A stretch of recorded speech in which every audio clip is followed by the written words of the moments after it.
জয় শ্রীরাম। শুভ সকাল। চলে আসলাম রোজমণি ব্লগস নিয়ে।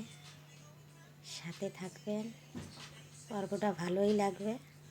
আর নতুন কেউ হলে সাবস্ক্রাইব করে দেবেন। আজ তো বুধবার, চান টান করে পুজো দিলাম। কালকে তো চানই করিনি, শরীর ভালো না। আর মেয়েরাও পুজো দিল। এখন ছোটো মেয়ে টিফিন করে, দেখিনি টিফিনে কী আছে। আর এই যে আমার ঠাকুর ঘরটা তো একদম সাইডে, একটা মানে লাস্টে ঈশান কোণে এই ঘরটা, দুটো তিনটে ঘরের কোণায় লাস্টে পড়ে ঠাকুর ঘরটা। তো এই জন্য একটু অন্ধকার অন্ধকার ভাব, লাইটটাও ওরকম ঠিকঠাক বোঝা যায় না।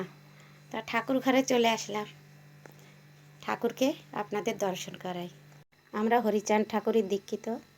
আজ বুধবার, ঘর টট পাল্টিয়ে সব ঠাকুর আছে, বজরংবলী, ভোলেনাথ সবাই আছে, সবাইকেই নিয়ে থাকি।